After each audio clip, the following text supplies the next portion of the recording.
Mana nih ya, sebentar ya.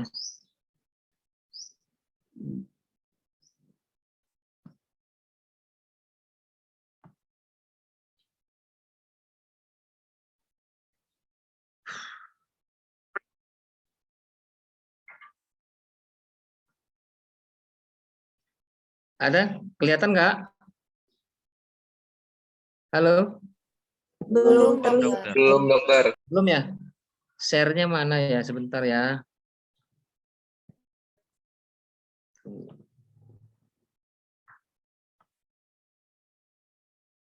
Share screen.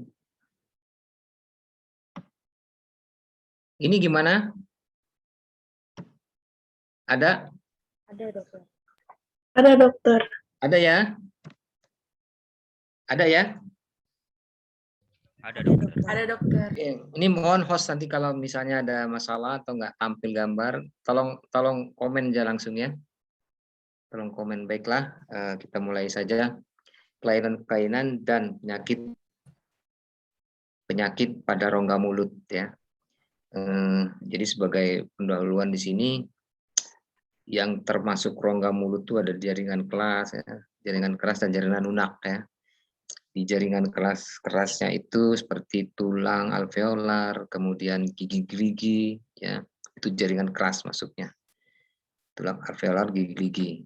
Nah, kemudian jaringan lunak yang banyaknya, mulai dari lidah ya, jaringan gusi, jaringan lidah, kemudian termasuk bibir ya, kemudian jaringan yang melapisi di langit-langit atau palatum, kemudian termasuk kelenjar, di sini ada kelenjar parotis ya. Nah itu banyak ya. Nah kemudian kelainan atau penyakit-penyakit itu berkisar di antara itu ya. Ya kita lanjut. Nah ini rongga mulut itu sebetulnya merupakan tempat hidup dari 400.000 spesies. 400.000 spesies bakteri ya. Jadi bakteri aerob dan anaerob ya. Aerob itu yang hidup dengan oksigen O2 ya, tergantung O2, sedangkan yang anaerob bakteri yang hidup dengan yang tidak tergantung dengan O2 aja, tanpa O2 pun ya bakteri tersebut bisa hidup. Bakteri ya. Ini belum terhitung virus ya. Belum terhitung virus, ini baru bakteri di sini bilang rongga mulut tempat hidup lebih dari 1.000 spesies bakteri. Kalau dengan virus mungkin lebih ya. Kemudian perbandingan antara aerob dan anaerob itu yang membutuhkan oksigen dan tidak membutuhkan oksigen bakterinya 10:1 sampai dengan 100:1. Jadi paling banyak ya tentunya bakteri yang aerob ya, yang tergantung dengan oksigen.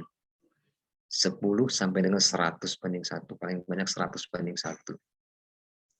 Nah, ini dikatakan merupakan flora normal. Jadi normal saja, itu merupakan hal yang normal. Nah, bakteri-bakteri ini tidak semua merugikan tentunya ya.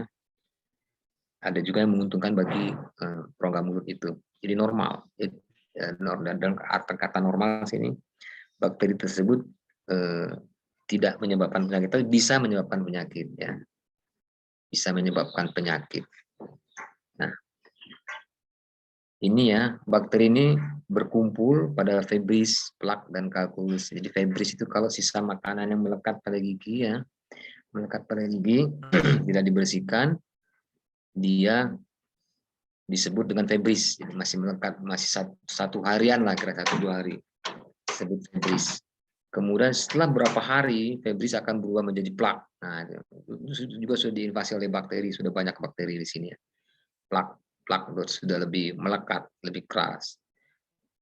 Hitungan bulan lama-lama akan mengeras ya, menjadi kalkulus namanya, seperti batu ya, karang gigi istilah kalkulus. Itu juga tempat bakteri, rumahnya bakteri. Jadi febris, plak, dan kalkulus merupakan tempatnya, rumahnya bakteri di dalam rongga mulut. Tuh ya. Nah, kemudian di samping febris, plak, dan kalkulus ada juga bakteri tersebut pada cairan sulcus gingiva. Jadi gingiva ya, gingiva itu gusi, itu kan ada kantung istilahnya sulcus ya. Nah, itu juga tempat bersembunyinya bakteri atau berumahnya bakteri. Di leher gigi ke bawah itu namanya gingiva, sulcus gingiva. Ada juga tempatnya di mucus membran, ya, membran mukosa, ada juga di punggung lidah, dasar lidah ya, dorsum lidah, dorsum punggung lidah, dan saliva dan ya, nah itu tempat bakteri tersebut. 400.000 spesies.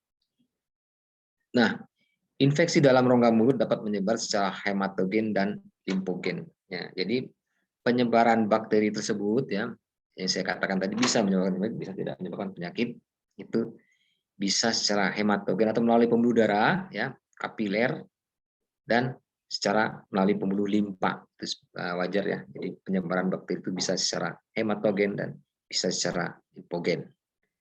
Itu ya. Kemudian kita masuk ke kelainan-kelainan. Ini baru kelainan ya, nanti setelah itu penyakit-penyakit. Ini kelainan. Coba ya, jadi antara kelainan dan penyakit tentu berbeda kan ya.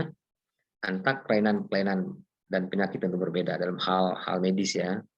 Kalau kelainan itu biasanya tidak diinvasi oleh bakteri, tetapi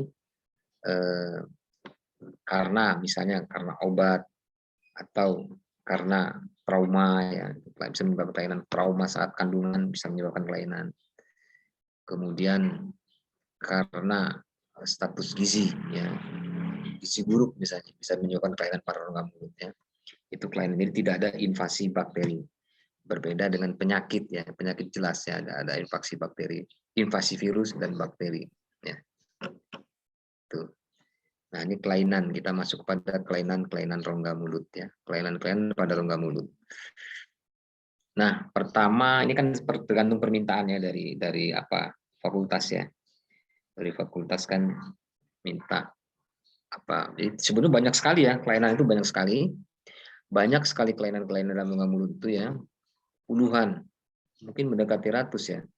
Padahal hanya satu rongga mulut. Tapi kan ini ada permintaan dari fakultasnya, beberapa saja yang ditampilkan, beberapa saja. Memang dalam lecture ini seharusnya memang para mahasiswa itu adalah belajar sendiri ya, baik melalui Google, internet, YouTube, ya, ataupun melalui sumber-sumber bacaan, buku-buku bacaan ya. Lecture ini kan kuliah mini nama juga, jadi secara singkat saja lah. Kuliah mini, lecture, kuliah singkat. Ya. Nah, pertama kita masuki kelainan pada rongga mulut itu cleft lip and cleft palate ya. Jadi atau dengan katanya disebut juga labiopalatus-kizis ya. Labiopalatus-kizis. Bentar ya. Labiopalatus-kizis atau bibir suding dan celah langit-langit. Nah, ini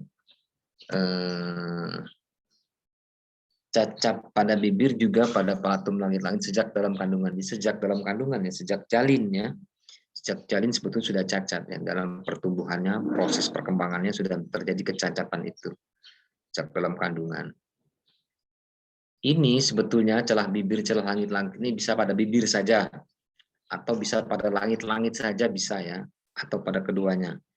Nah, saat sekarang ya, zaman sudah apa? Tahun sekarang ini, terakhir sebetulnya kita sudah jarang melihat ini ya, baik pada rujukan dari puskesmas ke rumah sakit, ataupun kalau kita ke daerah-daerah pedalaman, jarang kita jumpai. Dulu di zaman saya, ya tahun-tahun 70 lah gitu ya, saat saya kuliah, masih banyak saya jumpai rujukan yang datang ke rumah sakit, ingin dioperasi, yang di celah, baik dia celah bibir, celah langit-langit, atau kedua-duanya dioperasi. Ya. Nah, rujukan dari puskesmas tentu dari pelosok-pelosok desa yang datang ke sana. Nah itu tapi sekarang sudah jarang kita jumpai. Tapi tetap masih ada kasus ini, masih ada ya, masih ada. Nah ini perkembangan yang tidak normal dari struktur wajah janin ya, jadi saat janinnya. Kemudian terdapat celah bibir atas disertai pada celah pada atap atau langit-langit mulut sehingga menimbulkan adanya hubungan langsung. Jadi ada hubungan langsung antara palatum ya atau langit-langit ya dan rongga mulut, itu ada hubungan langsung ya. Nah ini kasihan kalau bayi yang menderita ini biasanya misalnya minum susu ya, itu selalu keselak ya, selalu masuk ke rongga hidung. Ya, dari rongga mulut, kan rongga mulut dan rongga hidung itu dibatasi oleh langit-langit. Langit-langit tidak ada, terus masuk selak dan keluar dari hidung kadang-kadang. Kasihan bayinya. Ininya, ini kelainan pada baik celah langit-langit atau celah bibir. Tuh. Kemudian kejadian bibir sumbing ini tergantung pada etnis. Etnis itu apa ya? Suku, jenis suku bangsa ya. Kalau di Asia tuh sebanyak 2,1 berbanding 1.000 kelahiran. Jadi setiap 1.000 kelahiran itu terdapat bayi yang bibir sumbing 2 sampai 3 lah gitu ya, 2,1 ada 2 lah kurang lebihnya. Ada 2 yang mengalami bibir sumbing dari 1.000 kelahiran. Kalau Kaukasia itu 1 kelahiran dari 1.000 kelahiran terdapat 1 penderita. Tuh. Asia Afrika lebih sedikit lagi ya. 0,41. Jadi sebenarnya ini di bawah 1 lah kurang lebih ya, dari 1.000 kelahiran itu di Afrika, Afrika dan Amerika. Jadi sedikit kejadiannya. Bagaimana Indonesia? Indonesia jumlah pasien bibir dan celah langit-langit terjadi 3.000 sampai 6.000 kelahiran ya per tahun. Itu 1 bayi setiap 1.000 kelahiran, 1 bayi ya. Sama dengan Kaukasia ya, jadi masih ya kalau kita dari 1.000 orang yang lahir, ibu yang melahirkan 1.000 bayi yang dilahirkan itu 1 bayi yang mengalami baik bibir sumbing ataupun langit-langit yang celah bibir ya celah langit-langit. Nah, bagaimana kejadiannya? Bibir sumbing dan palatum ini 46% ya. Baik sumbing bibir dan palatum. Kalau palatum saja itu yang sumbing 33% ya, dari 100% penderita ya. Misalnya ada 10 penderita, ya sepertiganya, 3-nya mengalami palatum ya. Baik ya. Kemudian yang bibir 21%-nya. Ya. Itu. Sumbing pada satu sisi 9 kali lebih banyak dibandingkan sumbing 2 sisi. Ya. Sumbing itu ada 1 sisi, ada 2 sisi. Jadi begini ya. Ini sih 1 sisi ya, kelihatannya 1 sisi. Ada yang 2 sisi. Jadi di bawah lubang hidung dua-dua. Ini kan gambar nomor 2. Gambar nomor 1 kan itu di bawah lubang hidung 1 ya. Kalau yang 2 sisi, dua-duanya di bawah lubang hidung, jadi 2 sisi. 2 sisi sumbing ya. Garis di bawah lubang hidung keduanya. Ini bawah 1 gambarannya ya. Kemudian sisi kiri lebih banyak ternyata daripada sisi kanan ya. Yang kiri lebih banyak. Laki-laki lebih dominan mengalami bibir sumbing dan palatum. Jadi lebih banyak laki-laki. Sedangkan wanita lebih sering mengalami sumbing palatum. Nah itu ya. Wanita lebih seringnya di palatum, yang di langit-langit.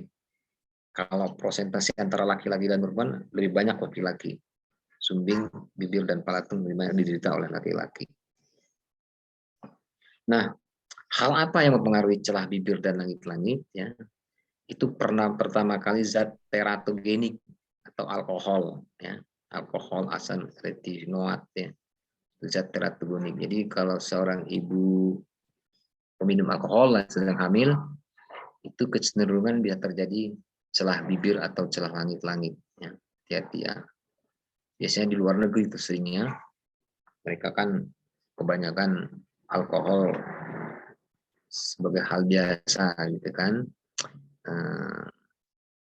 Oleh ibu-ibu sedang hamil minum alkohol lebih cenderung terjadi. Ada lagi obat anti kejang seperti penitoin. Terjadi bibir dan langit-langit sumbing hingga 10 kali lipat. Itu penitoin ya. Penitoin. Merokok juga selama kehamilan bisa menyebabkan bibir sumbing ya, atau palatoskisis atau langit-langit yang terbelah. Merokok. Kemudian faktor gizi juga, kekurangan asam folat, ya, vitamin B6, zinc oksid, ya itu bisa menyebabkan bibir sumbing dan langit-langit sumbing. Ada lagi faktor genetik. Nah ini ya faktor genetik ternyata faktor keturunan membawa juga ya menyebabkan faktor bibir sumbing dan langit-langit. Kalau orang tua sumbing atau anak sebelumnya sumbing, risiko sumbing pada anak adalah 4%. Jadi kalau orang tua sumbing, anak pertama sumbing, maka anak berikutnya 4% kecenderungan akan terjadi sumbing. Bila 2 anak sebelumnya menderita sumbing, maka risiko meningkat 9%. Anak pertama sumbing, anak kedua sumbing, anak ketiga kemungkinan bisa sumbing juga. 9% tapi ya tadi. Sebenarnya persentasenya masih kecil ya, masih 9%-nya lah. Kalau 100% ya terjadi. Jadi kalau 4%-nya baru masih kecil ya, dan 9% juga. Itu hal yang mempengaruhi celah bibir dan langit-langit. Ini tadi sudah ya. Jika salah satu orang tua dari satu anak sebelumnya menderita sumbing, maka risiko anak berikut menderita sumbing ada 17%. Nah, ini anak pertama sumbing, orang tua sumbing, anak berikutnya 17% lebih besar sedikit ya menderita sumbing. Itu faktor genetik ya. Itu faktor-faktor. Jadi ini sebenarnya hasil penelitian ya, dari hasil beberapa riset dari para ilmuwan ya tentang bibir sumbing. Jadi menyimpulkan demikian ya. 4%, 9%, 17% faktor genetiknya. Jadi melihat pengaruh faktor genetik terhadap bibir sumbing dan celah langit-langit. Itu. Ini bagaimana proses terjadinya? Ini 2 bulan pertama kehamilan. 2 bulan pertama kehamilan ya. Jadi dari semester pertama masih ya. Masih dari semester pertama di bulan pertama kehamilan itu kan terdapat pembentukan wajah janin dalam rahim. Ya. Ada pembentukan wajah janin dalam rahim. Itu termasuk pembentukan bibir dan lain-lain. Nah, saat inilah pembentukan ini tidak tersempurna ya, tidak menutup ya, baik di bibir atau di langit-langit, tidak menutup dengan sempurna atau menutup sebagian lah gitu. Nah, itu akan terjadi. Ya, proses pembentukan sudah selesai, begitu melahirkan terjadilah bukan terjadi, terlihatlah bibir sumbing dan langit-langit itu proses terjadinya. Nah, itu tentang bibir sumbing. Kemudian kita masuk lagi ke mikrognathia. Mikrognathia itu adalah sebenarnya rahang ya, rahang bawah ya. Gnathus, gnathia. Gnathia itu adalah rahang bahasa Latin. Jadi hipoplasia mandibular yang disebabkan oleh penyusutan dagu. Jadi hipoplasia, jadi pengecilan mandibula mengalami penyusutannya, tidak berkembang mandibula, rahang bawah ya mandibula itu yang disebabkan oleh penyusutan dagu. Ukuran yang kecil dari mandibula sebagian atau bagian mandibula kecil ya.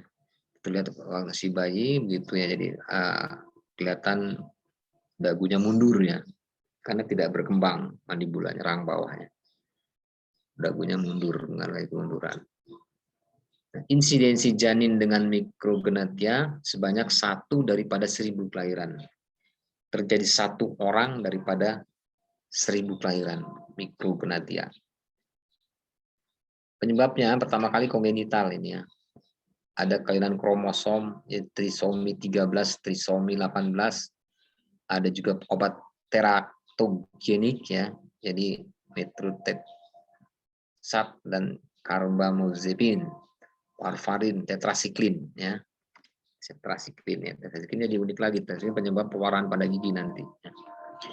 Itu kongenital. Ada jadi genetic syndrome, itu Treacher-Collins dan Robin N syndrome ya, Robert dan lain-lain, itu kongenital. Yang didapat bisa terjadi trauma ataupun infeksi ya. Jadi ankylosis pada anak-anak. Ankylosis ya pada anak-anak karena trauma bisa jadi ya. Ini radang sendi pada anak-anak bisa terjadi. Yang didapat atau fisiologi, jadi hipoplasia mandibula terjadi di antara minggu ke-7 dan minggu ke-11 pada kehamilan. Nah, jadi mikrognathia ini juga terjadi saat masih dalam kandungannya, saat dalam janinnya, masih janin. Lidah tetap terletak tinggi di lubang mulut karena terbelah, ya.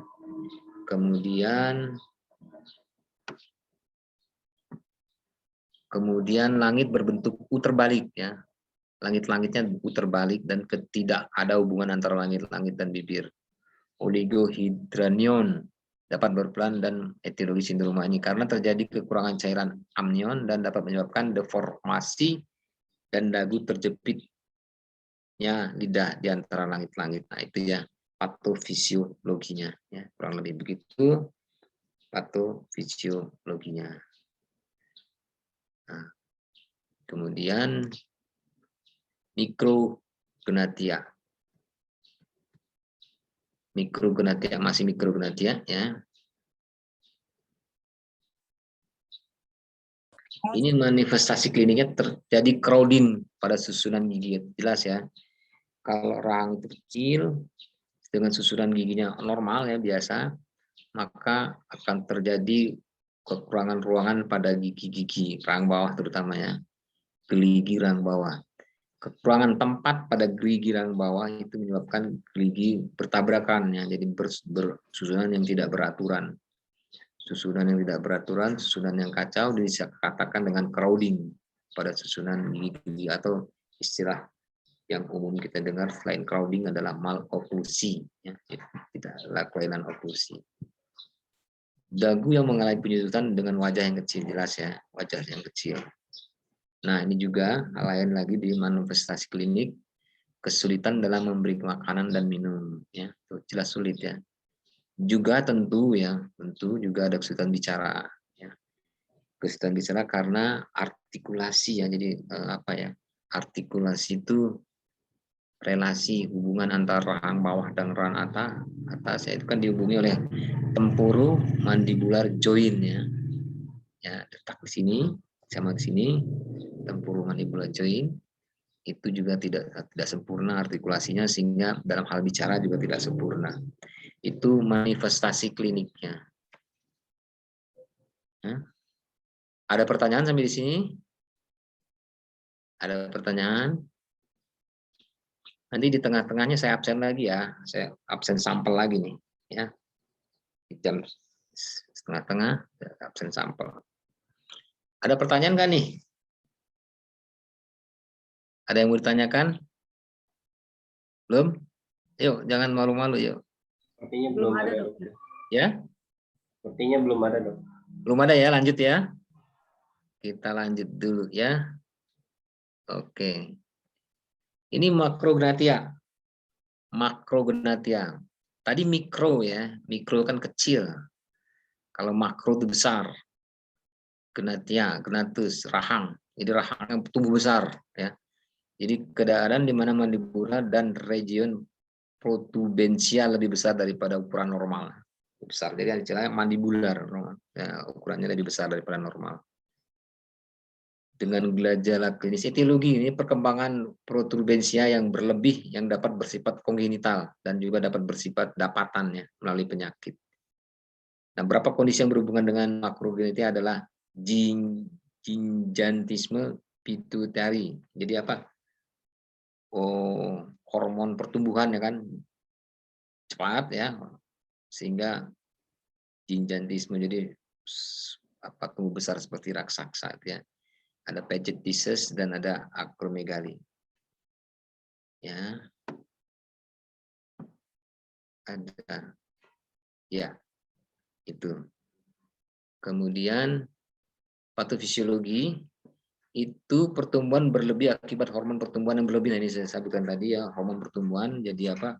Growth hormonnya berlebih disebabkan bisa terjadi karena tumor hipofisa jinak atau adenoma ya. Ini ya terlihat begini, rahang mandibular kan ini ya, mandibular ini mandibular. Nah, kemudian ini yang tumbuh besar sehingga terlihat lebih maju ya. Kan sebenarnya datarnya begini, terlihat lebih maju. Lebih maju karena dan menyamping juga sebetulnya, lebih menyamping juga. Jadi bukan ke depan, saya ke depan dan ke samping. Itu ya. Fisiologi. Penderita biasanya hipertiroidisme atau lemah otot atau parestesi. Ya. Hipertiroidisme, jadi kelebihan produksi kelenjar tiroid ya, hipertiroidisme. Ototnya lemah dan parestesi itu kesemutan. Ya. Tulang muka dan rahang terlihat perubahan orofasiat seperti penonjolan tulang frontal, nah gitu ya, hipertrofi tulang hidung. Ya. Kemudian pertumbuhan berlebih pada tulang rahang pada gambar tadi ya, prognatisme, tulang rahang bawah berlebih ya, bukan rahang atas, rahang bawah ya berlebih. Itu makrogonotia.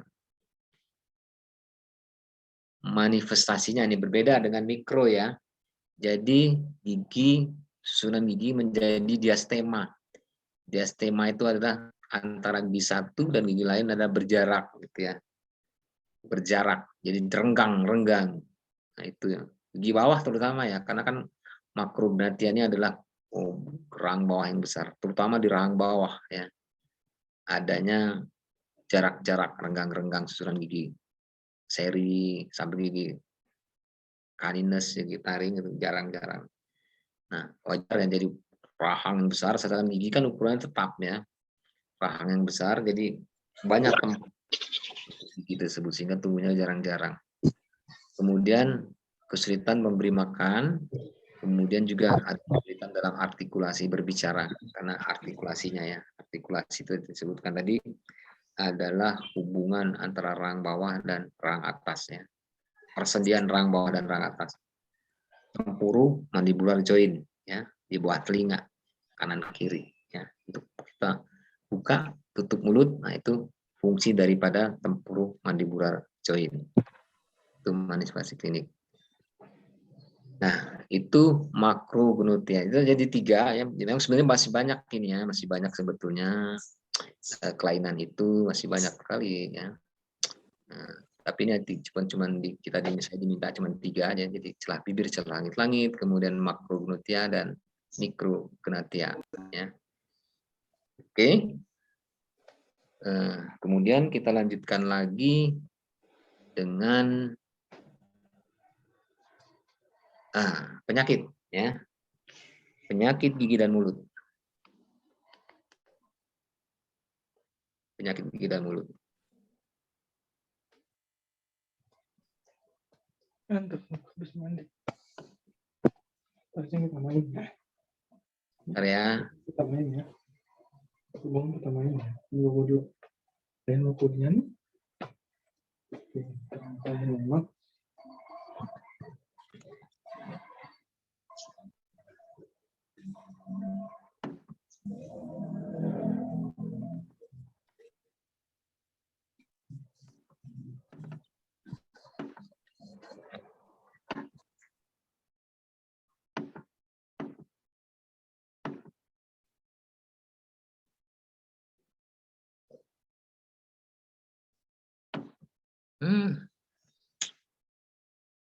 Oke deh.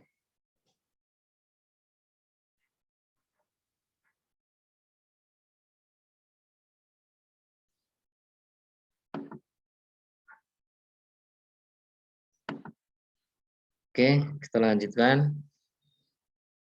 Penyakit-penyakit pada rongga mulut.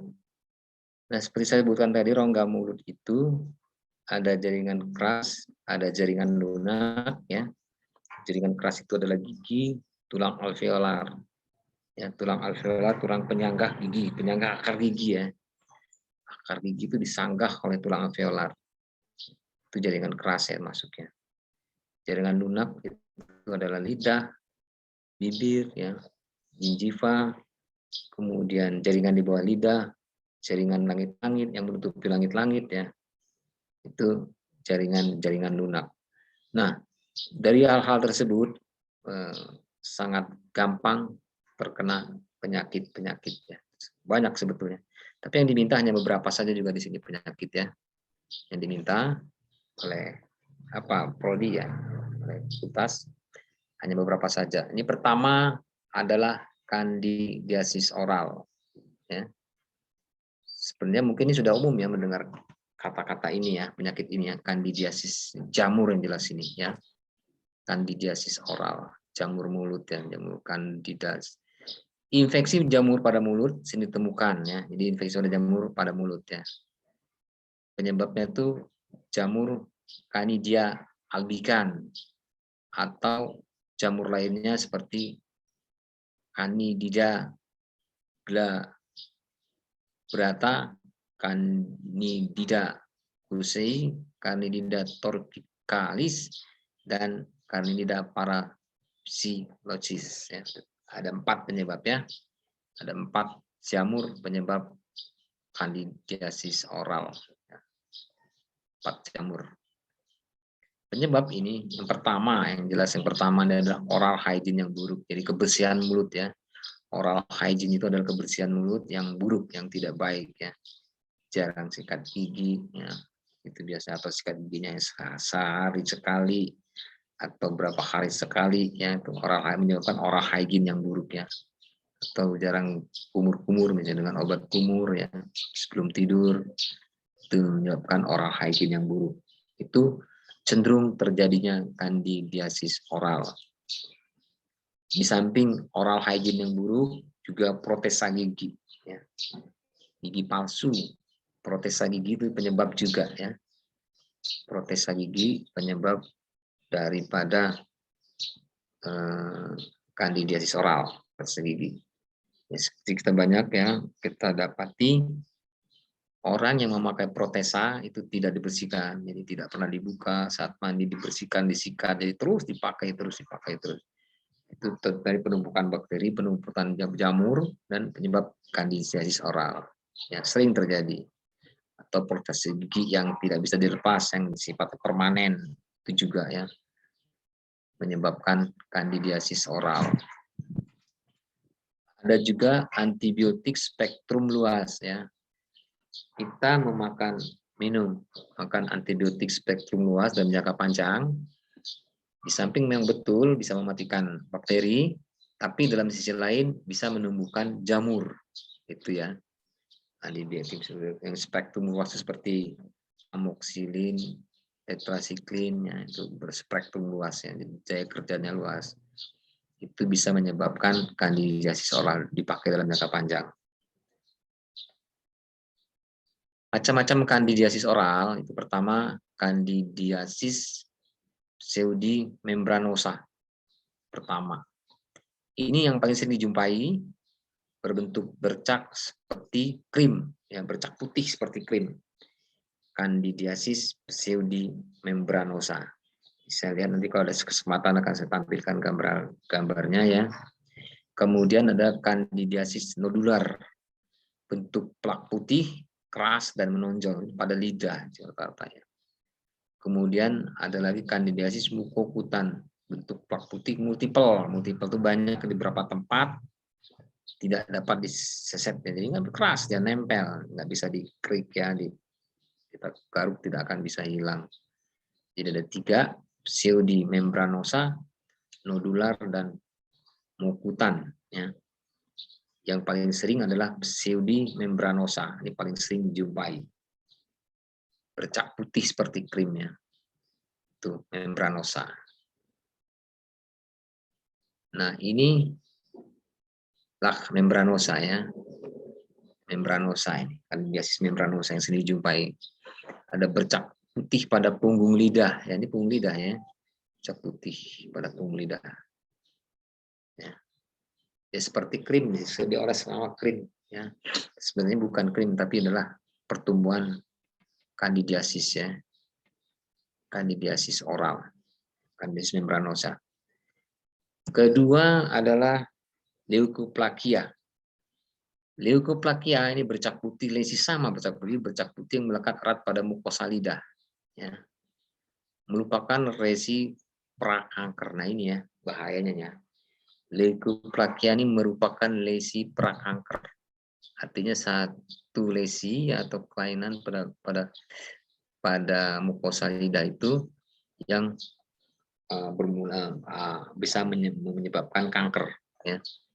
Jadi kalau prakanker lama-lama dia akan mengganas dan menjadi kanker.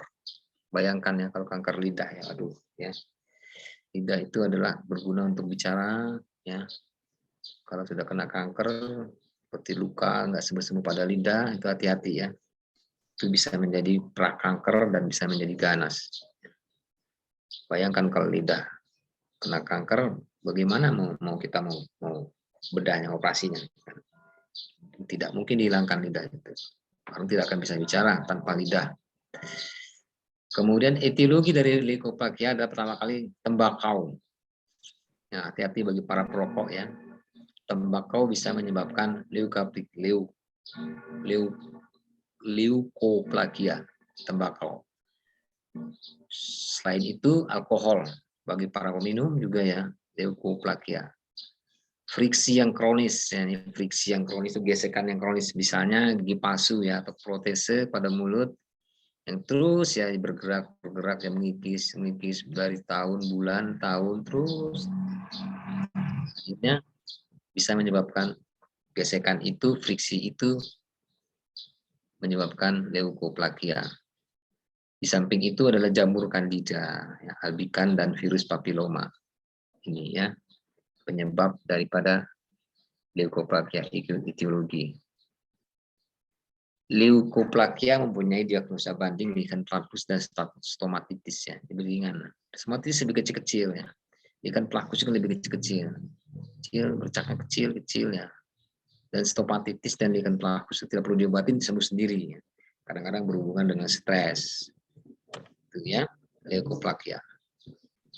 Kemudian, nah ini tadi leukoplakia. Sekarang kita beranjak ke glotitis. Ya. Glotitis. Ini lidah terlihat licin, mengkilat, baik seluruh bagian lidah maupun hanya sebagian kecil. Penyebab yang sering adalah anemia, kekurangan zat besi dan vitamin B12. Ini mungkin Anda ya para mahasiswa tanpa disadari mungkin ya. Mengapa lidah saya terasa apa ya, pedas gitu ya, sensitif. Padahal cuma makan apa cabai sedikit, sambal sedikit, rasanya pedas ya, seperti sensitif. Anda tidak menyadari bahwa itu adalah glotitis ya, glossitis. Itu sering terjadi ya. Ini glossitis. Ini gambaran glossitis. Glossitis ini radang terjadi pada lidah ya. Kemudian permukaan lidah lebih halus atau licin karena papila. Lidah menghilang papila ya. Papila itu adalah seperti tonjolan-tonjolan kecil ya pada permukaan lidah. Di sini nggak kelihatan ya. Ya ada papila ini seperti apa sih namanya? Papila itu tonjolan-tonjolan itu mempunyai sensitivitas tinggi ya.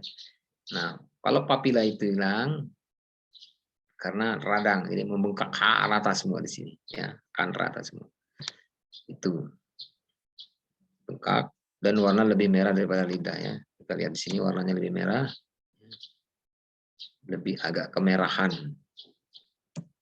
Kemudian tentu rasa sakit dan kesulitan bicara. Nah ini ya, lidah yang bengkak pun kita akan sulit berbicara ya. Lidah yang bengkak pun nggak usah bengkak ke lidah, ada sariawan di lidah saja Anda akan sulit berbicara. Itu kan, itu peran lidah itu terhadap fungsi bicara. Nah ini glotitis. Glotitis ada jenisnya. Ada yang akut, ada yang kronis, ada yang atrofi, ada yang median rhomboiditis. Yang akut itu tiba-tiba ya, dengan gejala cukup parah. Yang jenis ini terjadi akibat reaksi alergi terhadap suatu makanan. Nah, itu yang akut ya. Kita makan apa? Udang ya mungkin, ikan laut ya. Alergi. Alergi itu kadang-kadang tidak mengenai kulit saja, tapi lidah juga bisa ya. Lidah kita terasa pedas ya. Sensitif. Itu kemungkinan dari makanannya. Tiba-tiba terjadinya. Itu yang akut. Kemudian yang kronis itu terjadi karena peradangan dalam waktu lama. Nah, biasanya kondisi ini penyakitnya yang sedang terjadi, penyakit lain yang sedang terjadi di kondisi lama. Glossitis ya, glossitis radang pada lidah. Ada yang atrofi atau hunter glossitis. Ini papila lidah hilang, mengubah tekstur atau permukaan lidah menjadi licin dan nampak berkilau. Nampak berkilau ya. Nah, kemudian ada lagi median rhomboid glossitis. Jadi infeksi jamur berkaitan dengan adanya penyakit kencing manis. Nah, ini ya, kaitan glossitis dengan kencing manis. Ini terjadi pada media rhomboid glossitis. Infeksi jamur berkaitan dengan penyakit kencing manis atau diabetes mellitus. Diabetes mellitus. Glossitis jenis ini memiliki ciri berupa daerah kemerahan pada lidah berukuran 2-3 cm serta biasanya ditemukan bentuk V pada bagian tengah lidah, ya. Bentuk V. Nah, ini V ya. V, tengah lidah V. Nah, cekung dia V. Ya. Itu glossitis.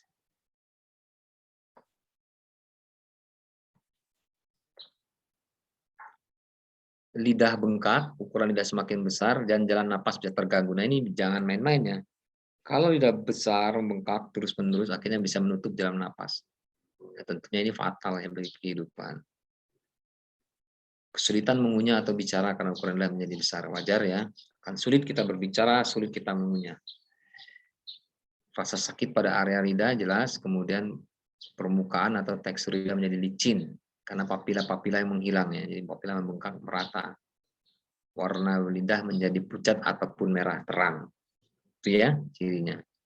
Bengkak, kesulitan bicara, kesulitan mengunyah, kemudian tekstur yang menghilang, warna menjadi lebih pucat dan merah terang. Ya. Itu. Kemudian penyebab glossitis adalah anemia defisiensi besi dan kekurangan B12 dan B lainnya. Ditandai dengan rendahnya kadar hemoglobin dalam darah, sehingga asupan oksigen ke otot termasuk permukaan lidah kurang. Jadi jaringan mengalami kerusakan dan beradang. Gitu ya. Ada alergi pasta gigi ya, kan ini ya, jarang kita temui ya. Alergi pasta gigi, obat kumur dan makanan. Ya. Infeksi bakteri, jamur maupun virus, gitu ya penyebabnya. Virus yang sering adalah herpes simplex. Ya.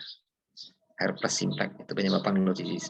Iritasi protesa, gigi palsu, gigi yang tajam, gigi yang karies, pecah dan tajam itu bisa mengiritasi penyebab glossitis. Kawat gigi ya, bracket ya, bracket itu atau apa namanya ya, bracket. Behel ya, behel itu juga mengiritasi banyak pemakai behel yang menderita glossitis ya, karena bracketnya tajam ya, mengiritasi pada pinggir-pinggir lidah, lidahnya terkena dan glossitis. Kita menyadari pada umumnya disebut dengan sariawan, padahal sebenarnya sudah lebih berkembang dan disebut dengan glossitis. Ada juga tembakau, makanan-makanan lebat dan rempah-rempah. Itu ya. Nah, ini hati-hati, glossitis bisa menyebabkan kepada penyakit ganasan ya. Jadi bisa menjadi kanker ganas. Bisa dikatakan sebagai prekanker, menimbulkan keganasan. Itu glossitis. Vitamin D berperan besar dalam menjaga kesehatan mulut ya, termasuk regenerasi jaringan papila dan permukaan. Kekurangan vitamin D terutama B2, B3, 6, 9 dapat menyebabkan glossitis itu ya. Jadi kekurangan vitamin B umumnya glossitis itu terjadi. Tuh. Ada pertanyaan sampai di sini? Ada pertanyaan? Kita break dulu ya. Break sebentar, kita break dulu sebentar.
Kedengaran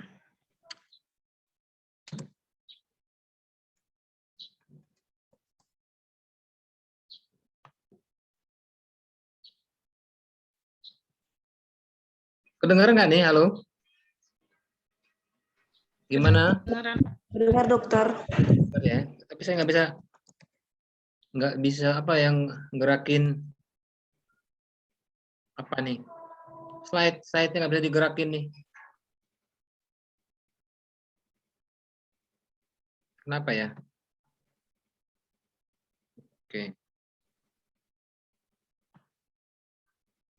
Nah, kita lanjut ya ke penyakit yang berikutnya. Plekmon. Plekmon itu atau sering disebut juga Ludwig angina ya. Plekmon ini gambarannya lihat plekmon ya. Seperti pembesaran pada mandibula ya di bawah ya. Rahang bawah sampai ke leher ya. Sampai menutup leher. Itu sebentar. Ini sebetulnya merupakan penyakit penyebaran infeksi secara difus ya.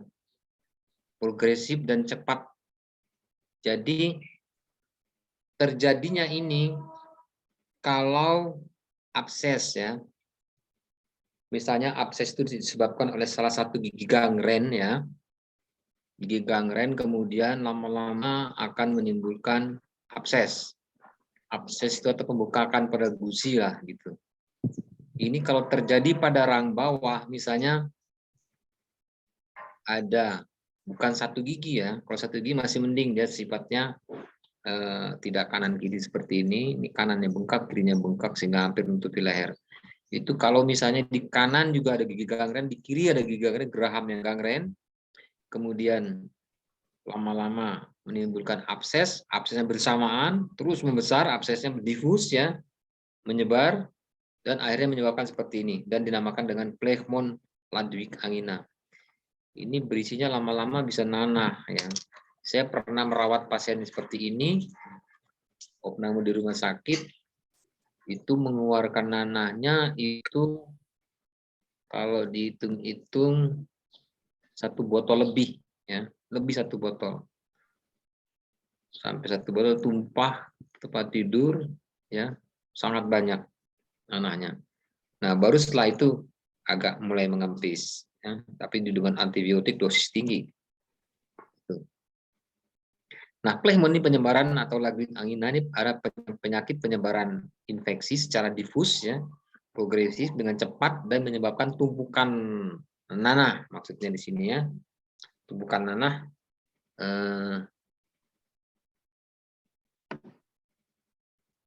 pada daerah rahang bawah kanan dan kiri. Nah, itu ya, submandibular, di bawah lidah. Ya. Terjadi nanah itu adalah di bawah lidah. Lidah terangkat ke atas otomatis ya. Nanahnya menekan ke atas sampai ke bawah ke leher. Itu ya, dan dagu submental serta di bawah lidah sublingual namanya, bawah lidah. Ini jelas menyebabkan gangguan jalan napas ya. Dan tercekik ya. Jadi menutup saluran pernapasan otomatis ya. Menutup saluran pernapasan tercekik dan sulit berbicara. Biasanya orang sudah kena plekmon ini sudah setengah sadar ya. Sudah setengah sadar. Itu enggak bisa apa itu lagi setengah sadar biasanya. Sudah susah hidupnya. Tapi dengan pengobatan yang rutin, kontinu, terus-menerus dengan obat yang pas ya, yang tepat, antibiotik yang tepat, dan obat antiinflamasi yang tepat, tentunya bisa sembuh plekmon ini. Itu plekmon ya. Penyebab plekmon ini adalah dari karies pertama kali. Bisa dari karies ya tadi, karies yang mengalami gangren, gigi yang gangren, kemudian gigi gangren itu membengkak, terus mengeluarkan nanah, akhirnya menjadi abses. Abses yang didiamkan lama-kelamaan, 1-2 gigi gangren lebih, itu menyebabkan plekmon. Itu tadi ya, plekmon. Dari gigi gangren. Nah, di samping itu juga ada parotis. Ya. Parotitis, bukan parotis ya, parotitis. Parotitis ini, parotis tentunya ya, berasal dari parotis ada kelenjar ludah. Ya. parotis, kelenjar ludah, ya, yang terletak di sublingual gland, ya, jadi sublingual glandula atau kelenjar sublingual. Namanya kelenjar sublingual ada di bawah itu, kemudian di sampingnya itu di depan telinga ada kelenjar parotis dan ya ada kelenjar parotis. Itu kalau mengalami pembengkakan jelas ya, jadi telinga hampir tertutup ya, dan biasanya sakit sampai ke telinga. Ini kalau di gambaran pada anak kecil begini. Nah, peradangan kelenjar parotis pada ini karena virus paramycovirus ya. Itu virus penyebabnya adalah paramycovirus. Paramycovirus ya, penyebab dari radang kelenjar parotis atau disebut dengan parotitis. Ini kelenjar parotis membengkak jelas ya. Nah, pada umumnya dikenal dengan penyakit gondongan ya. Sering kita lihat pada anak kecil ya, gondongan. Ini menular ini, jangan main-main menular. Jadi temennya gondongan, kemudian anak ini main bersama temannya, nggak lama dia 1-2 hari kena juga di gondongannya atau parotitis. Ini menular melalui percikan air ludah.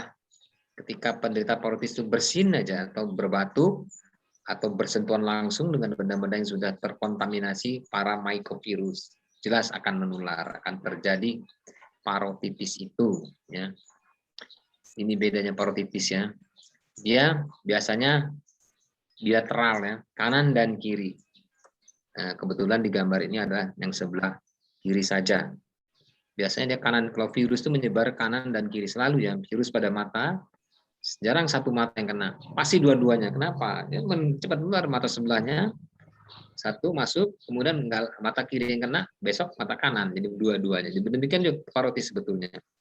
Kalau penyebabnya virus pasti cepat menyebar kanan dan kiri. Kemudian dapat menyerang siapa saja tanpa memandang usia. Lebih sering pada anak-anak usia 5-9 tahun. Padahal kan paling sering pada anak-anak. Nah ini parotis. Gejala parotis itu pertama demam ya, otomatisnya demam ya. Kalau ada invasi bakteri, kuman, virus ya, pasti reaksi tubuh adalah menaikkan suhu badan atau terjadinya demam. Itu merupakan reaksi tubuh. Kemudian di samping demam, kelenjar ludah atau pipi bengkak dan rasa sakit ya. Kelenjar ludah sebetulnya ya, yang pipi terbengkak dan sakit. Jelas ya, nyeri, menelan, berbicara dan mengunyah. Ada juga nyeri otot, kemudian nyeri atau rasa tidak nyaman di telinga. Jelas ya, karena kelenjar parotis itu adalah berdempetan dengan telinga, terletak di depan telinga, ya seperti pada gambar ini, gambar yang sebelah kiri ini, ya telinga di belakang, depan telinga persis adalah kelenjar parotis, nempel ya. Jadi kalau kelenjar parotis mengalami pembengkakan, maka telinga akan pertama yang merasakan sakit ya. Telinga akan tertekan telinga itu. Makanya akan terasa sakit. Itu parotis ya.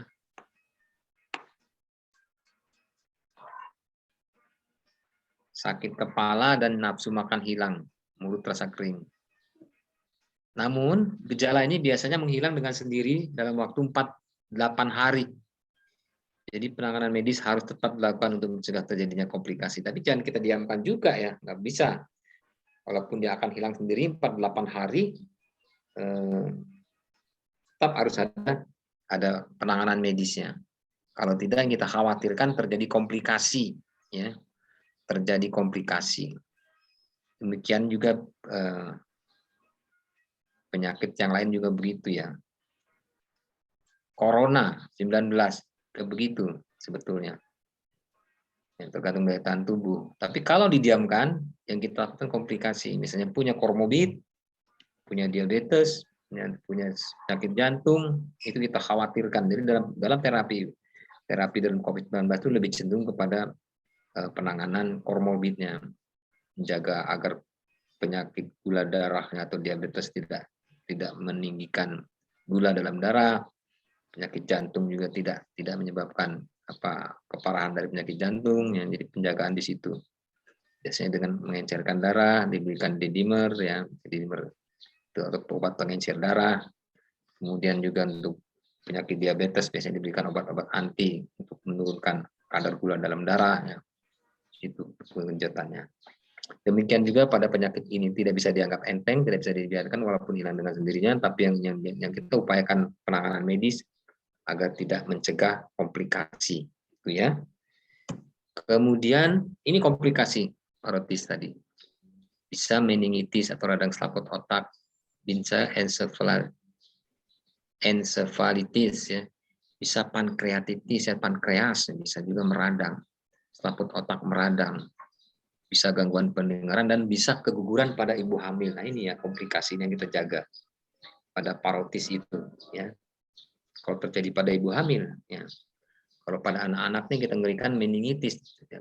Mungkin ada yang pernah dengar ya, bagaimana seorang anak yang kena meningitis, apa yang terjadi pada kondisi badannya. Ya. Itu komplikasi parotitis. Parotitis ini menyerang anak-anak yang belum ya melakukan vaksin MMR. MMR-nya ada vaksin dengan 3 pencegahan sekaligus ya. Ada pencegahan penyakit gondongan atau MAM, ada pencegahan penyakit campak atau measles, dan campak Jerman rubella. Jadi MMR disingkat menjadi measles, MAM, measles, dan rubella. MMR. Nah, ini vaksin. Divaksinasi ini anak usia 15 sampai dengan 55 tahun bisa. Tapi bukan tidak mungkin orang dewasa pun bisa ya vaksin MMR. Jadi kan kita sedang bukan anak kecil saja menerima parotitis, tapi orang dewasa pun juga sering kita lihat kena ya parotitis atau gondongan itu ya. Sering kita lihat. Itu naik parotitis ya. Nah, ada pertanyaan sampai sini? Gimana? Ada yang bertanyakan nggak nih? Waduh, ini kemana nih? Belum ada, dokter. Belum ada ya? Tapi kedengar jelas ya? Terdengar ya? Terdengar dong. Mas, dok. Ya? Ya, pernah saya ngasih kuliah begini, saya lama ngomong capek, terus baru pas saya ngomong, dok, hilang dok dari tadi, aduh, saya bilang. Masa mesti diulang lagi gitu kan? Kita lanjut ya, sebentar lagi nih. Ya? Oke. Baik, dokter. Kita lanjut sebentar lagi. Kita masuk ke masalah berikutnya, karies, penyakit gigi. Karies gigi. Nah, ini yang paling umum dan paling sering terjadi dan rata-rata orang kena penyakit karies ini ya. Sebenarnya karies ini bukan penyakit ya. Karies ini adalah kelainan fisik dulu. Nanti penyakitnya nanti ya, diagnosanya itu baru penyakit ya. Karies ini adalah gigi kropos seperti pada gambar ini ya. Bisa mengenai pada gigi di depan ya. Kalau kelihatan benar ya, lama-lama hitam membesar akhirnya rontok dan ompong. Bisa mengenai gigi di belakangnya, gigi geraham ya, gigi di tengah geraham bisa ya, tuh gigi paling belakang geraham bisa di bawah gigi ya. Jadi letaknya di mana-mana saya semau dia nih, semua bakteri kan. Karies itu ada proses daripada aktivitas bakteri. Ini saya jelaskan aktivitas proses terjadi mengapa terjadi kropos begini gitu. Bisa di samping ya, bisa di atas, bisa di bawah ini ya, bisa gigi paling belakang. Semaunya dia. Yang intinya terjadinya karies ini adalah pada tempat-tempat yang sulit dibersihkan. Tempat-tempat selah misalnya ini kan di selah. Pertemuan antar gigi, sudah makanan yang menyangkut dan susah dibersihkan membusuk akhirnya menjadi di bawah ini juga luput dari kebersihan kita kadang-kadang juga terjadi ya, samping juga begitu, belakang juga begitu ya, terjadinya karies. Ini proses karies itu ya tidak serta-merta pada gigi, ternyata sampai menembus pada akar gigi. Nah itu yang saya katakan ya. Jadi pada mahkotanya habis, yang garis hitam coklat-coklat ini habis, terus menembus sampai ke saluran akar di bawah, masuk bakteri ke sini, dan akhirnya menimbulkan abses. Inilah abses ya. Abses itu sudah masuk ke jaringan lunaknya dia. Jaringan keras dulu, alveolar, lama-lama ke jaringan lunak, abses dan akhirnya bengkak.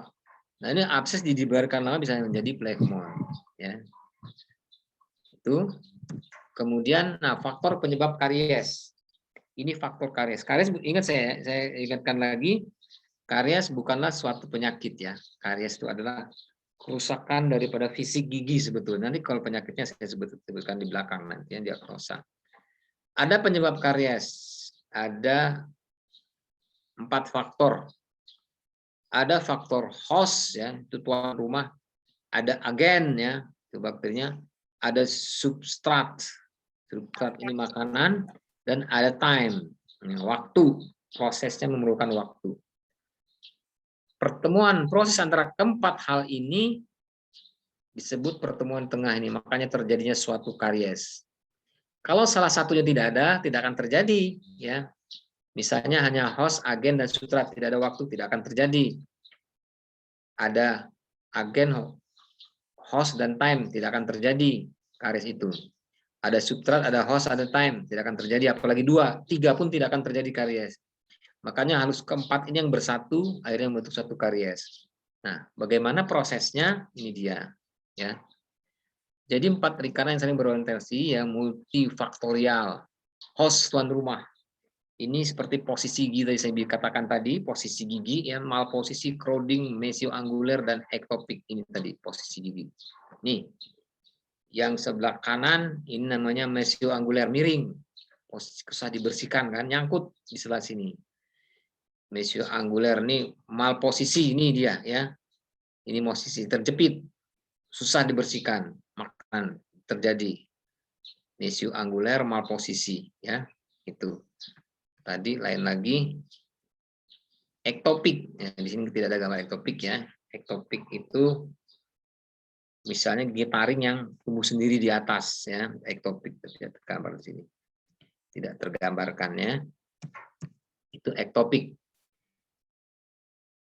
Di samping itu penyebab daripada host itu struktur email, dentin dan pit fissure ya. Struktur email itu kaitannya dengan berapa zat organik, anorganik sebagai struktur email. Kemudian dentin juga pit dan fissure. Pit dan fissure ini maksudnya ini ya, lekuk-lekuk inilah, lekuk kepada gigi geraham kita lihatnya berlekuk, ini pit, fissure ya. Nah lekukan ini adalah sering terjadi sisa makanan menyangkut dan susah dibersihkan, akhirnya menjadi busuk dan diinvasi oleh bakteri. Bakteri menyebabkan karies itu. Tuh, pit dan fissure ya, pit dan fissure gigi. Nah, menyebabkan plak mudah menempel. Nah, di samping itu host tadi ya, pertama host ya. Posisi, malposisi, crowding, mesioangular, ektopik, struktur email dentin, pit fissure. Ya, itu yang host. Di samping host ada agen ya, atau mikroorganisme atau bakteri. Nah, ini mikroorganisme apa saja yang ada di situ ya. Bakteri apa saja yang ada di situ yang disebut dengan agen. Pertama kali Streptococcus mutan. Itu paling banyak ya. Streptococcus mutan. Streptococcus mutan. Ini bakteri, streptonya apa, bentuk bulat ya, ada bakteri batang ya. Streptococcus sanguis ya. Streptococcus sanguis. Paling banyak mutan, kedua sanguis, kemudian Streptococcus mitis, Streptococcus salivarius dan Lactobacillus ya. Bakteri batang bacillus, streptus bentuk bulat. Itu ya. Ada 4 jenis bakteri mutan, 5 ya. Streptococcus mutan, sanguis, mitis, salivarius, lactobacillus ya. Itu agen sebagai mikroorganisme ya, bakteri penyebab karies itu ya. Inilah penyebab karies ya. Baru 2 ya, 4 lingkaran yang berorientasi. Pertama tadi host, kedua adalah mikroorganisme atau bakteri atau agen. Yang ketiga adalah substrat, itu makanan atau diet ya. Jadi membantu perkembangan biakan bakteri, mempengaruhi metabolisme bakteri dan menyediakan bahan-bahan untuk diperlukan memproduksi asam. Ini makanan ya, memproduksi asam. Hasil penelitian orang yang sering mengkonsumsi karbohidrat terutama sukrosa gigi cenderung mengalami karies. Nah ini ya, jangan terlalu banyak konsumsi karbohidrat ya. Sukrosa itu golongan glukose ya, manis ya. Itu cenderung mengalami karies. Orang yang sering mengkonsumsi lemak, gigi cenderung tidak mengalami karies. Makanya ya, yang lemak justru ya. Jadi sebenarnya lemak ini ada juga fungsi keuntungannya di samping kerugiannya. Juga penyakit jantung ya, penebalan pada pembuluh darah jantung, bisa menyebabkan jantung. Namun berfungsi juga sebenarnya tidak mengalami karies kalau kita makan lemak. Justru yang bisa menyebabkan karies adalah makanan yang berbentuk karbohidrat, terutama sukrosa, glukosa ya, cenderung mengalami karies. Nah ini mengenai substrat makanan. Kita tahu sendiri ya, apa yang karbohidrat itu banyak sekali ya. Ada karbohidrat sifatnya sederhana, ya. Ada kompleks ya. Yang sederhana itu seperti nasi saja yang kita makan sehari-hari orang Indonesia, itu sebetulnya kalau masuk ke dalam darah dia akan menjadi glukosa.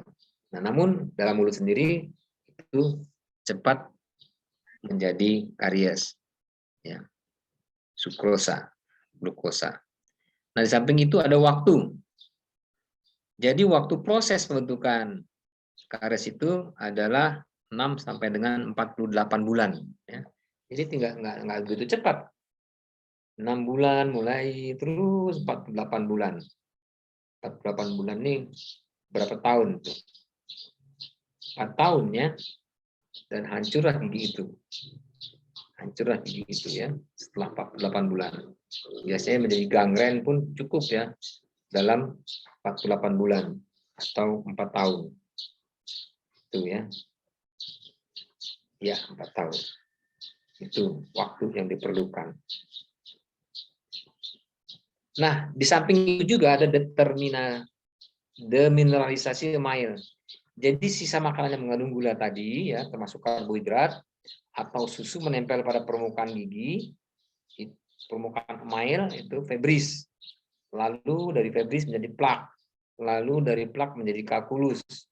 Jadi plak merupakan pertumbuhan media untuk bakteri saya sebutkan di depan tadi adalah tempat-tempat bakteri itu daripada plak.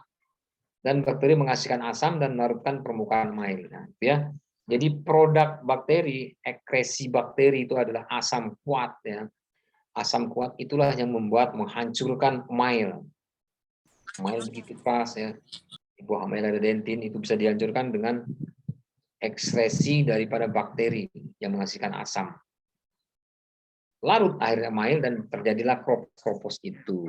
Jadi ada suatu demineralisasi email itu karena ekresi daripada bakteri ini dia ya. Ini sebenarnya demineralisasi email ya. Hitam. Karena ekresi daripada asam kuat ya yang bersifat asam daripada bakteri-bakteri itu. Ya. Streptococcus dan Lactobacillus ya. Itu. Paham ya? Oke. Sebentar lagi. Nah, dari keempat faktor yang berinteraksi inilah terjadinya karies. Yang disebutkan tadi itu prosesnya baik dia host, agen, substrat dan time, waktu. Ya. Tuan rumah bakteri, makanan, dan waktu. Berinteraksi keempatnya menjadi satu karies gigi. Ya. Yang terjadi proses demineralisasi email. Oke, sekarang kita masuk ke macam-macam karies. Ya. Masih agak sedikitnya. Ada karies superficialis. Itu masih pada email saja mengenainya. Superficialis nanti saya jelaskan. Ada karies media mengenai dentin tapi belum lebih setengahnya. Ada karies profunda sudah mengenai setengah dentin dan sudah mengenai pulpa. Karies profunda dibagi stadium 1, 2, dan 3. Setengah dentin, perbatasan dentin pulpa, dan pulpa terbuka. Nah, ya. Di gambar begini kita gambarkan. Ini yang nomor 1 adalah karies superficialis. Yang lapisan putih di atasnya ini adalah email, ya. Jadi baru masuk kepada email saja itu namanya superficialis. Baru di email saja. Kemudian kalau sudah mengenai di bawah email ada pulpa yang warnanya kuning, ini ya, kuning muda ini adalah pulpa. Ini pulpa ya. Kalau yang coklat ini adalah jalannya penyakit karies, ya, karies. Kalau sudah masuk ke jaringan kuning, ke jaringan pulpa, kariesnya sudah melebar ke pulpa, menembus ke bawah, itu namanya karies media. Ya. Tadi ini superficial, ini media. Nah, tapi batasnya belum mengenai pulpa. Ini jaringan merah ini adalah merah jambu ya, pink, itu adalah pulpa. Isi pulpa adalah pembuluh darah, pembuluh vena, bakteri, dan pembuluh saraf, limfe. Pembuluh saraf, pembuluh darah, dan pembuluh limpa. Ya. 3. Ini tapi di karies media belum mengenai pulpa. Pulpa itu ada satu rongga ya, yang isi 3 hal itu. Pembuluh darah, pembuluh saraf, dan pembuluh limpa. Ya, limpa. Limpa itu membawa zat-zat pertahanan dari proteksi jaringan. Lama-kelamaan dengan berjalannya hari, bulan, tahun ya tadi sampai 4 tahun bisa terjadi gangren. Ini masuklah ke profunda. Nah, di sini orang sudah pada tahap kedua ini saja di media orang sudah merasakan kesakitan ya. Sudah merasakan kesakitan linu dingin ya, di sini pun sudah mulai kerasa, ini belum terasa biasanya. Linu pada makan minum dingin ya terasa di sini. Masuk kepada profunda yang gambar ketiga ini sudah mengenai pulpa. Wah, ini biasanya berjalan akut ya, sakit minta ampun. Berarti si karies sudah menembus pulpa gigi ya. Sudah menjebol ke pulpa gigi. Di sini banyak kenapa sakit karena banyaknya serabut-serabut saraf. Serabut-serabut saraf banyak di sini yang menyebabkan tersentuh oleh karies ini. Ya. Itu biasa orang tidak bisa tidur, timbulnya demam, bahkan bisa terjadi ya bengkak, panas di sini, ya demam. Ini profunda. Lama-kelamaan dari profunda, itu ada 3 step lagi sebenarnya. Kalau sudah menyeluruh kena pulpa, ini namanya stadium 1, ini masih stadium 1 di sini ya, belum seluruh pulpa. Tapi kalau sudah sebagian, ya sudah masuk ke sebagian akar, itu stadium 2 dan kalau sudah mengenai semua bagian akar sampai ke bawah ke jaringan adalah karies profunda stadium 3. Gitu ya. Itu. Kan jangan sampailah kalau bisa saat superficialis kita sudah merasakan kena dingin linu, minum dingin linu, cepat ke dokter gigi untuk ditambal. Ini masih bisa diselamatkan. Yang gambar kedua pun yang media masih bisa diselamatkan. Tapi kalau yang ketiga ini kemungkinan besar dicabut. Ya, yang profunda itu kemungkinan besar dicabut. Ya, kemudian, nah ini diagnosa. Diagnosa karies gigi itu sebetulnya banyak sekali, makanya ya dalam hanya 1 gigi dan mulut, ya mulut dan jaringan sekitarnya, kelainan dan penyakit-penyakit itu udah puluhan sampai ratusan kadang-kadang ya penyakit itu. Padahal hanya 1 yang diurus, hanya gigi. Saya ambil singkat saja, nanti di copy saja sama koordinator ya, sama adminnya. Diagnosa gigi itu mulai dari hiperemi, pulpitis. Nah ini baru diagnosa, ini baru penyakit ya. Kalau tadi itu ada kelainan fisik saja, ya ini karies ini baru kelainan fisik. Ini namanya diagnosa. Hiperemi pulpa, ya. Jadi peradangan itu kalau fisiknya masih superficial ya, nomor 1 gambar 1. Kalau kariesnya masih superficial, di sini masih kena email saja, maka disebut hiperemi pulpa, ya. Bentar. Masuk ke bawah lagi, ya. Sudah ke media, karies media namanya, dia mulai ke pulpitis parsial akut. Nah, mulai radang ya. Mulai terangsang radang dia. Sudah mulai radang pulpanya.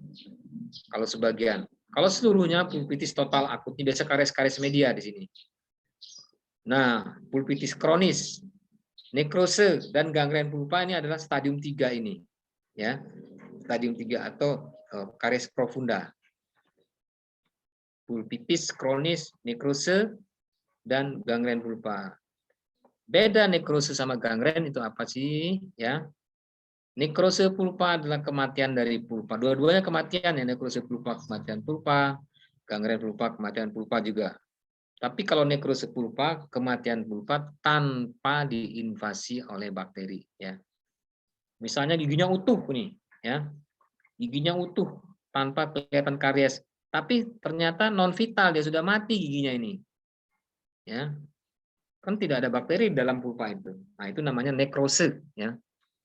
Tapi kalau dia ada karies, ya, ada karies profunda tadi ya, profunda yang sudah mengenai pulpa ini, yang gambar nomor 3, gambar nomor 3, kena pulpa, kemudian itu disebut dengan gangren, sudah diinvasi oleh bakteri yang jelas ya, infeksi bakteri itu namanya gangren pulpa. Jadi beda nekrosis sama gangren pulpa, berbeda ya.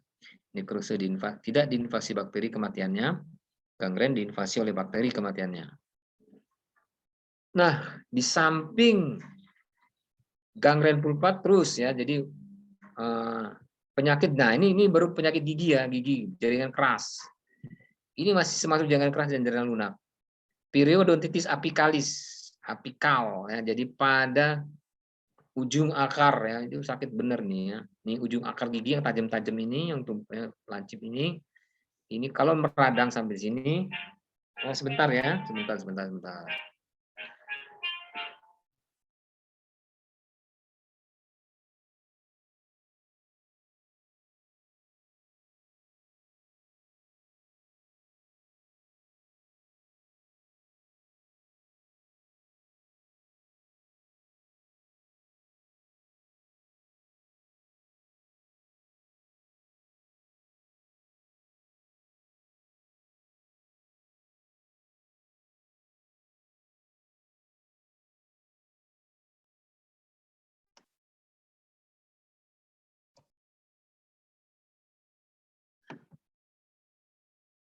Nah, ini pulpa ya.